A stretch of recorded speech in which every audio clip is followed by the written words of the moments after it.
Every person's story has something to teach us.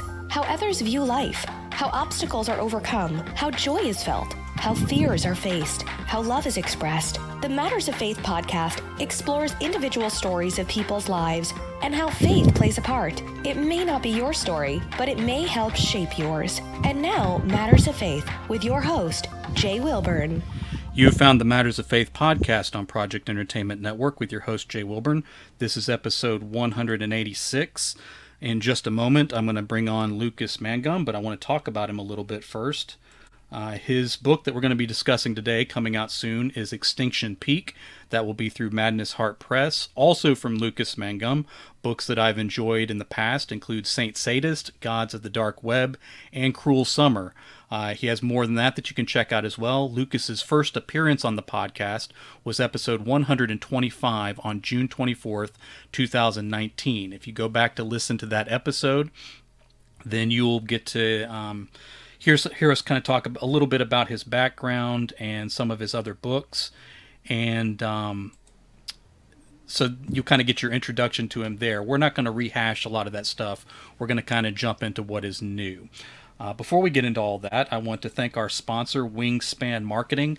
They have custom internet solutions. WINGSPAN Marketing is who I use for my website. They do hosting, they do web design, they'll even produce content for you if you need their assistance with that, and they do e-commerce platforms, all specialized for your needs. So whether you're a small business, a church, individual creator, they can work for you. They do my hosting, they design my site.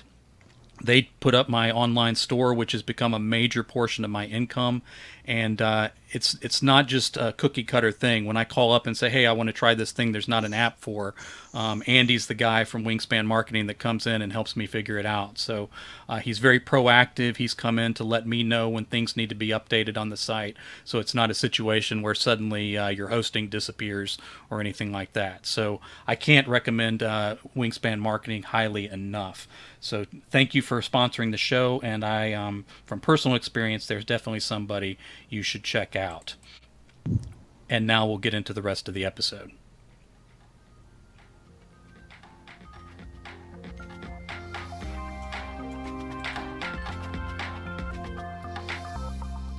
This is the Matters of Faith podcast on Project Entertainment Network. My guest today is going to be Lucas Mangum. Welcome to the program, Lucas.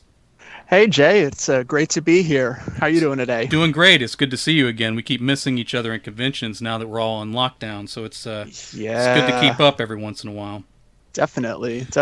It's wild, right? I've been it's interestingly enough, I've gotten the chance to do some of these video things, that I probably should have done with people before,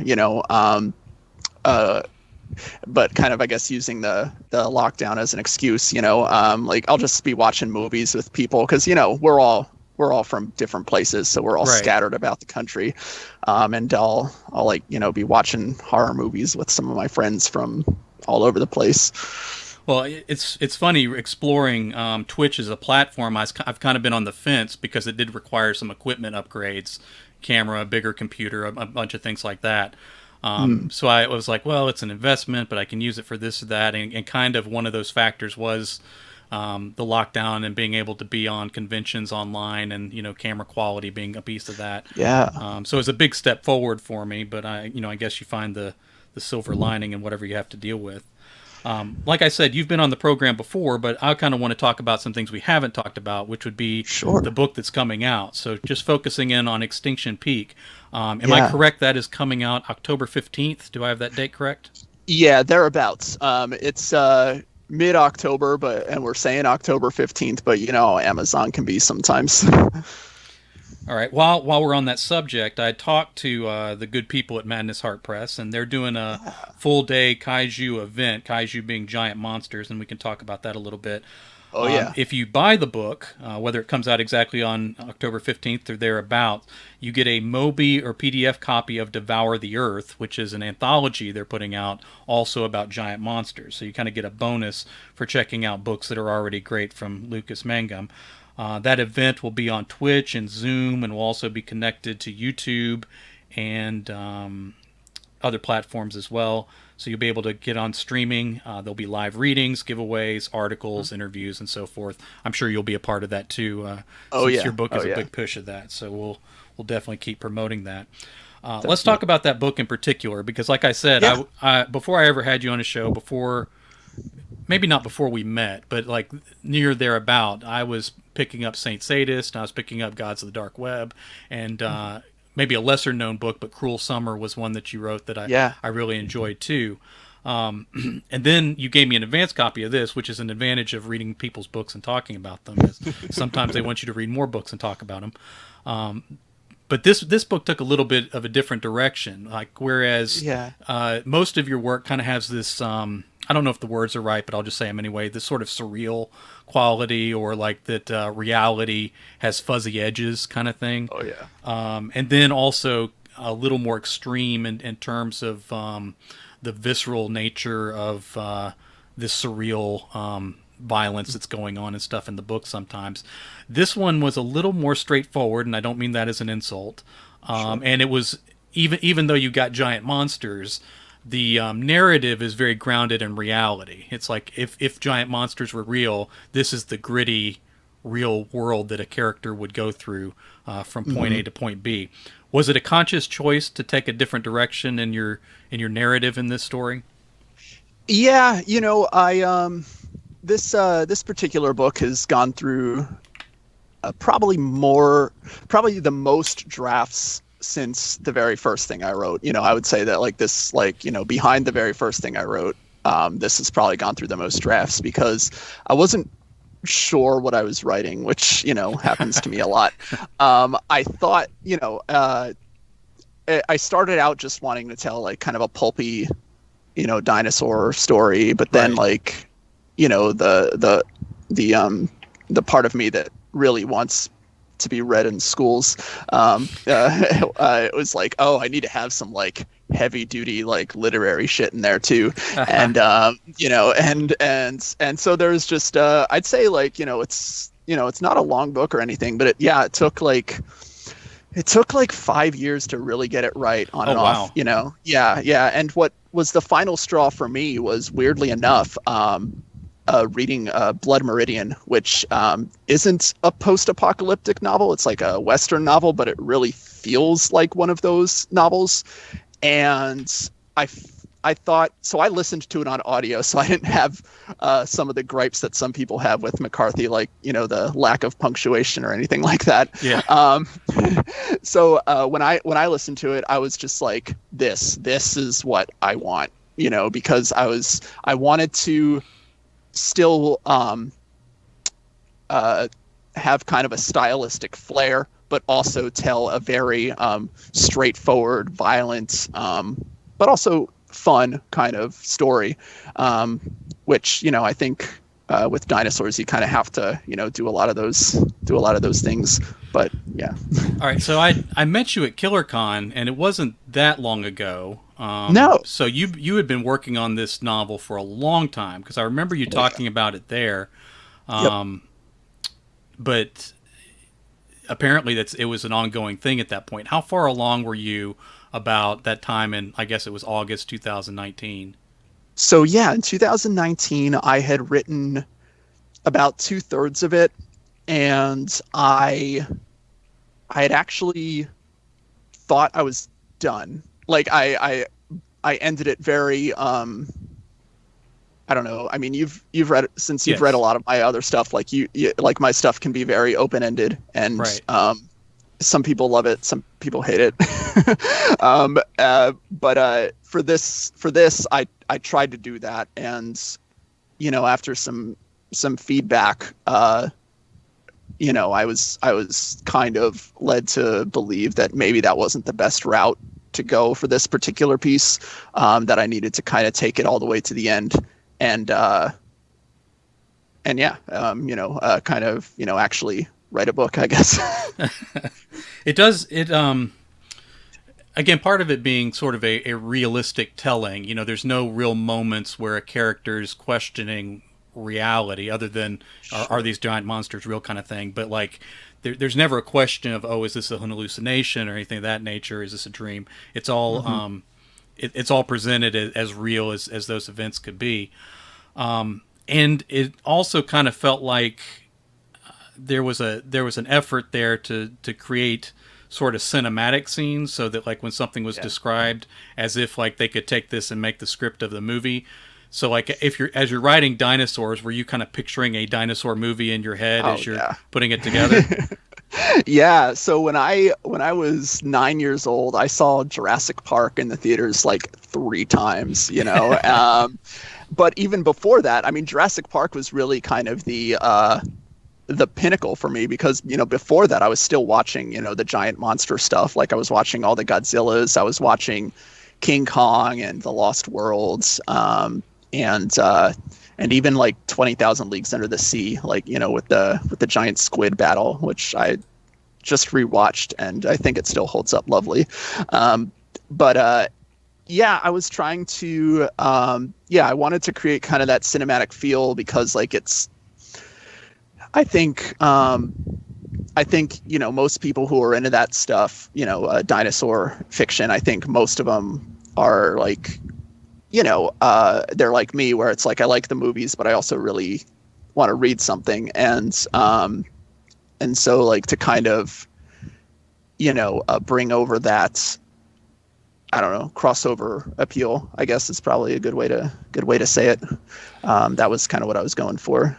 Now it's interesting. You open the novel and you do address the monsters appearing, but you don't dwell on it. Like there's almost this like matter of fact's not the right way to say it, but you just, in as concise of language as possible, you explain that where these monsters come from and how they're here. But then we move right into it. A lot of people, and maybe myself included, if I were writing that book, there would be a strong temptation for me to kind of dwell there a little bit longer and try to like come up with the infallible logic for why they're there and that kind of thing. Yeah. But you made, it seemed to me, a very conscious effort to not dwell, to just state this has happened and now we move into it. What kind of went into that choice for you? A couple of things. So first, I really just enjoy stuff that begins in medias res, where it's just, you know, you kind of hit the ground running. I really enjoy that kind of stuff, because you can always, if you need to, you know, you can go back, you know, and layer in backstory as you go. And then also, like with monsters, even with dinosaurs, which are, you know, haven't been done as much as, say, zombies or werewolves or vampires, there is a you know, they're still very much a part of our, you know, kind of, you know, storytelling subconscious or whatever. So like we kind of like don't want to dwell too much on the origins unless they're really different, because like people kind of already know that, you know, and I figured, you know, okay, they came out, you know, I mean, you know, mild spoiler, they come out of holes in the ground because of Hollow Earth, and it's like, you know, I'm not the first person to write about Hollow Earth, so I was like, okay, like that's how we get there, and let's like, yeah, now let's like get into the meat of the story, you know, and you know, and I also, I don't know, I just really, I mean, you know, ideally every writer should feel this way about their characters, but I particularly have an affinity for the lead in this book, and I really felt like the book was more about her than, even though the dinosaurs are there and they're very cool, right, you know, I felt like I was following her more than anything. Yeah, so the story kind of begins, and I'm going to kind of gloss because I really don't want to spoil as much as you can talk about a book and not spoil. Sure. So you kind of open sort of a... the characters are surviving. Then we kind of get to what would look like a sort of on the run kind of story, or maybe even a tiny bit of a heist story, and then we end up in a place where we're kind of going to be for a while, and it's sort of like the remnants of society, and it's there's a hierarchical system of where the people in charge before still want to be in charge among the chaos. And why wouldn't they? Then right. So then this is where the story kind of plants itself for a little while. Yeah. It's you know, the people are dealing with each other, and then the violence that surrounds the place and that kind of thing. Did you know all along that you were going to be moving into sort of this stronghold where all these different dynamics were going to be taking place? No, absolutely not. I the like the first few versions was they were yeah, it was just people surviving on the street and, running from dinosaurs, which is cool, and I do think I put some of that in here, but I ultimately wanted to do something a little deeper, and I wanted to explore these ideas of like, yeah, like what do people who had power before do when when it's chaos out there, how do they try to hold on to it, and how do the people, without the power try to get it now that it's, that it is chaos, and I guess it's anyone's game. Okay, and then it sort of turns into a bread and circuses sort of chaos there in the place, and Yeah. A couple of the family dynamics. You got some people turn on each other in some pretty dark ways, Yeah. and then that family drama spills out into the other survivors. You don't shy away from violence in your work, and you don't shy away from the gore in your work either. At what point did you realize that that things were going to turn that ugly for members of the Power family, I guess you'd say? Yeah, I don't know. I guess I kind of I was like, okay, so again, like I don't want to spoil it too much, but the yeah, like I figured given the roles that these characters play in the family, I mean that was kind of a I would say that's a just a ticking time bomb anyway. Like it's like, how, this is definitely not sustainable. And so like I kind of knew that once the decision came to kind of explore these ideas about like kind of family dynamic and people in power. I knew that I was definitely playing with fire, as far as the relationships went. How likely are you to write a novel in this vein again? This one took you a long time. It's different from what you usually write. Yeah. Is it the kind of departure you see yourself revisiting? Are you going to explore yet a third road that you haven't gone down yet, or what do you see coming? Yeah. I've got I do. I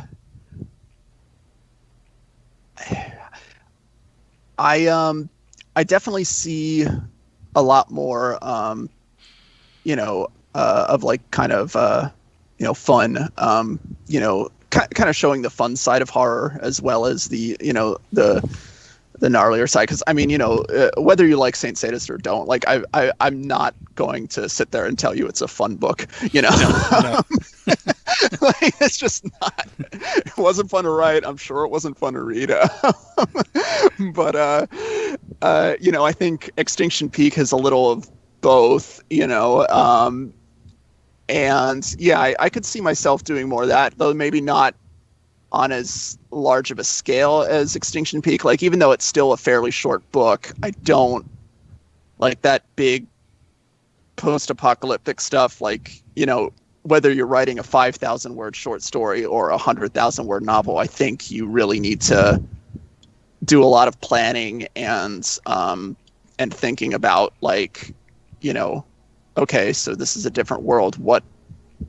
Who does what is this world like? Even stuff that might not seem like it directly affects the plot, you got to think about it. I mean, and I guess that's why fantasy novels are so long. But I mean, I think you can do that, even without 100,000 words. But that's just my personal opinion. We had someone in chat cheer more pulp, so that's one vote for I more could of live the with same. that. Yeah. Now you talk about fun. I know that you read a little more widely because you picked up like a couple of really light young reader books that I had on the table, and I've seen you pick up other books like that too. Oh yeah. Is there something that, because you mentioned wanting to write a book that like maybe a younger person could read. I don't know if Extinction Peak is it in the end, because No, it went a little not. rough. But Yeah. do you? While I know you read a little more widely, that do you find trouble moving out into those softer areas, or is it something you're trying, or how's that working for you? For me, it's I'd say I struggle most with voice when it comes to the younger reader stuff. Like I have a book called Skull Forest, which is it's going to be in this hardcover omnibus with Extinction Peak and Saint Sadist and Mania that's coming out through Thunderstorm Press, and that had started out as a YA thing, and I even wrote it in first person, but just something wasn't right, and I don't know if it's because I'm not 13 or I just or if I'm just, I don't know if I lack empathy. I don't know. So I was like, okay, like I'll I pulled back and did the third, and I'm not saying I'll never try again. Like I try lots of stuff. Right now I'm working on a thing. I can't say a whole lot about it, but it's essentially an adult Goosebumps type thing, but with I'm co-writing it with Shane McKenzie, who is making a triumphant return to the world of prose, because I wouldn't stop bothering him. I wanted to ask about that. You do. We have a question from chat that I'm asking in just a moment, but you do a few collaborations, and they're not with small hitters. Like you shoot pretty high, because Hardy, you're doing a Ryan Harding, that comes out. So like you're going in terms of like the world of extreme horror. You're going pretty big. How do you go about? I guess one question: how do you go about approaching someone that you probably idolize a little bit, Sure, and then I guess convincing them to join you on a project like that? Yeah. So with Ryan, it was we have a lot of the same tastes as far as movies and books go, and we were corresponding pretty heavily before and after KillerCon 19, and he had just read my collection, Engines of Ruin, and there's 2 zombie stories in there, and we were talking about zombies and how cool it would be to do a something that was more along the lines of Demons and Demons 2, the Italian horror films. Oh, okay. And I had just got done watching both of them, and I was like, yeah, I was thinking the same thing, and like, and instead of like a movie theater or a haunted apartment complex, I love wrestling, and I would love to do like maybe an underground wrestling show where like crap hits the fan, and we just got talking, and we were emailing back and forth, and just the excitement just kept building, and it just came to this point where it's like, okay, so I'm gonna write 8,000 words, and then I'll kick it back to you, and you can write as much as you want to write, because Ryan loves to write. Well, he's good at it. He's amazing at it. I've got to be honest, like I don't know, like, his book, Genital Grinder in particular, like if somebody came up to me and was like, read my book, Genital Grinder, I'd be like, really? but he's just got a flair for words and sentences, and I just really like the way he writes. And so it was a really nice balance, because I write in a very clipped minimalist style, and he's very immersive, and so I think we were able to kind of create something that meshes both of our styles, and I think people will really enjoy that one. And with Shane, full disclosure, Shane is like one of my best friends. Like, our kids hang out, Okay, cool. Yeah. And he's been doing a lot of screenwriting lately, but every KillerCon, he's just like, man, I really miss writing books.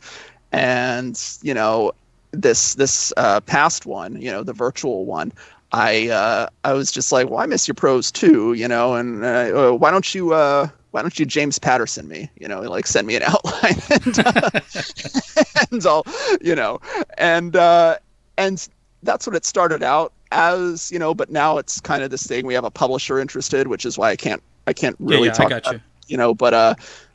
but it's kind of become this thing that like we're both taking very seriously, and we've got like the first 6 books planned, and it's Oh wow, bananas. that's big. Yeah. Yeah. Yeah, it's called Razor Candy is the line, and it's standalone horror stories in this kind of goosebumpy kind of brand, Oh, I that's guess. fascinating. Yeah. I'm definitely Yeah. going to check that out when it comes out. Cool. Okay, so the question from the chat goes back to where you were talking about fantasy, where those books are a little more expansive on exposition, but then also the world building and just the entire grandeur of the story. The question is like, look, comparing horror and fantasy. Do you personally think that horror should strive for more of that, maybe the more expansive world, or do you think possibly fantasy should be pulling back more and kind of go with a more, I guess, succinct type story? I'm going to cheat and say both. I mean, because there's definitely arguments for both, right? I mean, most of my favorite horror books are novellas, except when you start, counting Stephen King books. Right. And then with fantasy, it's like, I prefer to read the sword and sorcery, like kind of Robert E. Howard, and Stephen Shrewsbury stuff. That's a little more condensed, I guess. Yeah. But also, I mean, you can't lie with, or I'm sorry, you can't argue with George R. R. Martin's numbers, right? I mean, it's I've long asked for lots like more succinct kind of fantasy specifically, and I keep meaning to read Joe Abercrombie because people tell me his stuff is pretty pretty brief, at least as far as fantasy goes. And so, yeah, I mean, I'd say there's definitely arguments to be made for both. But from a personal preference, I like shorter, unless, except when I don't, I guess. I'm sorry. No, that's a great answer. That's a great answer. It is tough to figure out because, like, again, one of the things I'm doing, I'm reading all of Stephen King's books in order, including the ones that I've already read. And I'm a very forgiving reader a lot of times because I'm rooting for the author. Like if I start a book, I don't want to let myself be critical to the point where I ruin it for myself. And especially being an author, you start thinking, okay, if I were writing this, I would have. So I kind of like try to put all that aside. And the more I've read King, like the more his flaws stand out to me. But at the same time, like I really like the indulgences, like when I see a scene that's like he did a book on writing, and in somewhere in his work he's broken every single rule he laid out in On Writing. And sometimes within On Writing, like he does he says don't spend more than 3 months on anything, but then in On Writing he says if you write a page a day you'll have a novel at the end of the year. Right. Yeah. But it's funny that I'll be reading a scene from him and I'll know that it's something I'm not supposed to do. Like if I were to imitate it in my work, it would be bad. Sure. But I still like find myself engrossed in it. Like the description of this bar that's very unimportant in the story, but we're going to find out the entire history of it, kind of thing. And I lose myself in it and realize that I'm kind of part of the problem. Like I'm the reader that lets people get away with that. But to be fair, like I don't know how he does it. Whereas with a lot of the stuff that I'll read and I'm critical of, like I'll be like, okay, so this is 2 novellas, but you turned it into a novel, Right. But with him, for some reason, I don't know if it's the way the manuscript flows or if he's just so good at creating characters. But I definitely forgive him for a lot. Even 11/22/63, like in the middle, I was like, oh, come on. And then, a cameo by Bev and Rich from It, and I'm excited again, And I say that I feel like that's probably his best book is 11/22/63. Like I love it so much. My favorite book is The Stand, but objectively, I think 11/22/63 is his best book. with maybe the Green Mile being close behind it. Yeah. In terms of like a close to perfect book or whatever. Yeah. One thing I want to talk to you about, and it'll be fun because I think he's watching. I wanted to talk to you a little bit about Madness Heart.Press. Yeah. Armand Rosamalia and I have a book that's coming out with them in 2021, so Oh, we sort of cool. chose them as a press. And without doing any comparisons to any other presses, Sure. what was it about Madness Heart that kind of made you think this would be a good home for either this book or just a book in general? Yeah. So, I like John a lot. John is a really hard worker and a really nice guy. And there's a lot of that in our scene, of course. But and I ended up working with him kind of on accident the first time around. With the revised edition of Mania, I was about to put out the revised edition, and I was like, I don't know how to format a paperback. And so I emailed him. I was like, hey, do you mind formatting this for me? He's like, you want me to just like put it out, And I was like, sure, and we, of course, it was more complicated than that. Right. But There's that's contracts and everything. It's yeah. I was really satisfied with how he treated that book and how it's done since. I mean, it's a 4-year-old book, and like, I don't know if it's how hard he's working or whatever, but it's people are still interested in it, and that's cool. And so I was like, yeah, like with Extinction Peak, I was like, yeah, you're the guy. I think I want to work with you on this because I think you'll do right by it, and plus I know he loves giant monsters. Yeah. Well, and I want to touch on that a little bit too, but I think I saw the same thing. Of course, I met John, I guess same convention I met you at, and he doesn't blow smoke, so he'll tell you like these are the limits of what I think I can do, kind of thing. But at the same time, there's something about that sort of hustle spirit that you see that like. I've had books with some larger companies, and I've had books with pretty good small presses, and it's almost like obviously I want every book to do well, but understanding that not everyone necessarily will. But I kind of, whether it does well or not, I want somebody that like is enthusiastic about giving it their best shot. So like, I think he was kind of surprised when we approached him, but. It was that it's that idea that like he's still excited about it for one thing, but then also excited about he wants to he doesn't leave anything on the table. He goes for pushing for it. So that's sort of the best chance you can get. So high praise for absolutely MadnessHeart.Press who's putting this book out. Let's talk about kaiju then. I guess Sure. my cheap definition that I gave in the introduction were just big monsters. Is there a more complex definition that you kind of see behind that, either involving the history of it or what it means to you, or? I mean, not that I know of, but I'm sure John will correct us after this is over. But for me, I love Godzilla. I love Ultraman. I guess Ultraman fights the kaiju, but and then the crazy acid Shaw Brothers version of Ultraman, which is called Inframan, which was like, I don't know if you've ever seen it, but it's like a Power Rangers episode, but not for kids, and definitely influenced by hallucinogenics.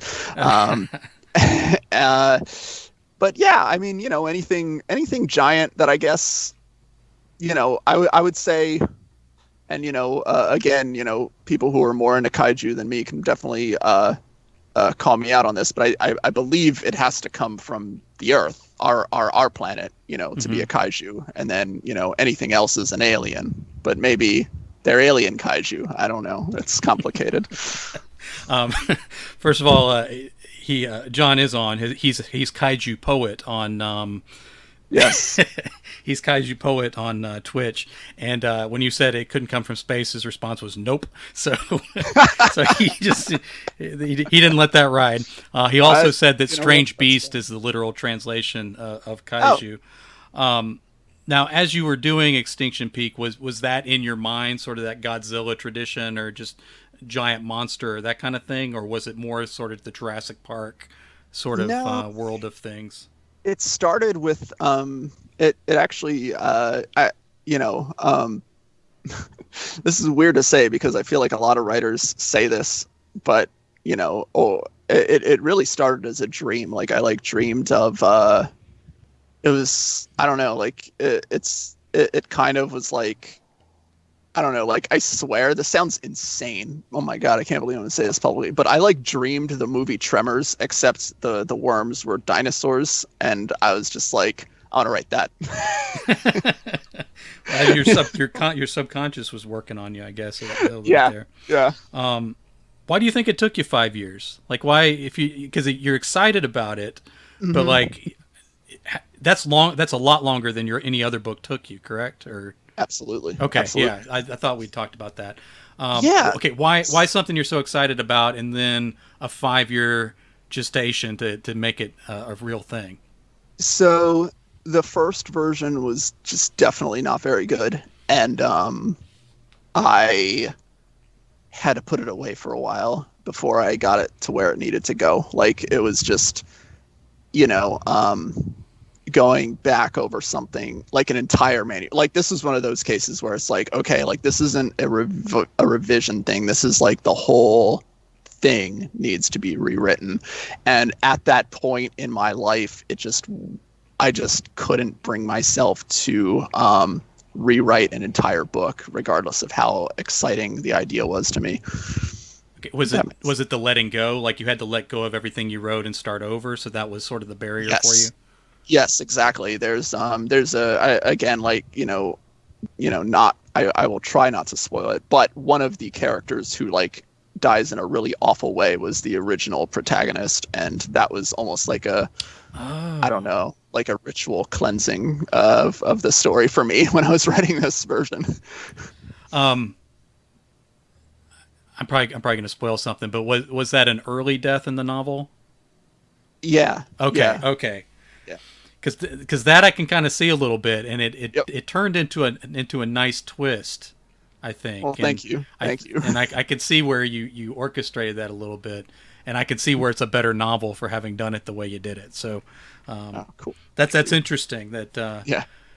because I wasn't going to bring it up because it's you dance around the idea of like giving away the scene once people get to it, but that was a it's interesting to know that history now that Hmm. I can see Hmm. how it actually played out on the page. Um, Before we go, kind of wanted to look at some other things about writing. Do you in the Engines book where you brought your short stories together? How often are you writing short stories? Is that a fairly ubiquitous part of your writing, or is it something you come and go with? It was something I really liked doing for a while, and I find myself wanting to do it more, but I tend to just not do it unless somebody asks me, I guess. Like I don't know. It's just one of those things now. Like, and it's not because like I'm in demand or anything like that. Like I'm definitely not. But like it's just I feel like um my time is precious, and I do have a lot of like big ideas, and I kind of I Right. would rather work on them unless like an opportunity kind of presents itself. Is there a difference for you in the kind of story that becomes a short story versus the thing you work into a full novel or novella? Yeah, I mean, yeah, I would say like a short story tends to begin with like I'll kind of have a scene in my head right away, and that usually I'll usually just write around that scene and kind of zero in on that. Um, but with novels, it's usually, or novellas, it's usually a concept that comes to me first. Are you more selective about subjects because, like you said, that you had two zombie stories in the collection, which there's nothing wrong with zombie stories, but you haven't ever written a zombie novel that I'm aware of. Yeah. So, like, Um, do you kind of explore with short stories in ways you don't necessarily do yeah, with a novel? definitely, definitely. and the two zombie stories in there, one of them does not have any zombies at all. So it's, it's like we know this thing happened, but we're also trapped in the house with the school bully, and that kind of sucks. So Right. yeah, so yeah, I would say with short stories, I mean, and that is one thing I do miss about them, is like you can kind of, or I tend to, experiment a little more. Like I'm like, okay, I want to write something with, and I'm just like, well, I don't know if I have a novel with that, Right. thing yet, but we'll see. And yeah, but I tend to write stuff that's kind of in the middle anyway. I mean, it's like a lot of most of the stuff I write, is somewhere between between a short story and a novel. It's like a novella, Okay, I guess. I know what you're saying. Yeah, like Just in terms of length. Yeah, exactly. Yeah, I mean, not. I mean, yeah, I mean, there's obviously more things in place, when separating short stories from novels, but in terms of length, like, yeah, I tend to hit that kind of novella length more times often than not. Okay, we mentioned the two collaborations. Is there anything that you're working on that may be coming out in the nearish future, besides those two? Not really. I actually don't have anything solo in the works right now. Well, two I collaborations is a lot of work, so I imagine yeah, that's taking up your yeah, time. yeah, it is, and especially, like, I mean, Shane is, man, he is, he's. I'm always learning from that guy, Oh He's yeah. just, yeah.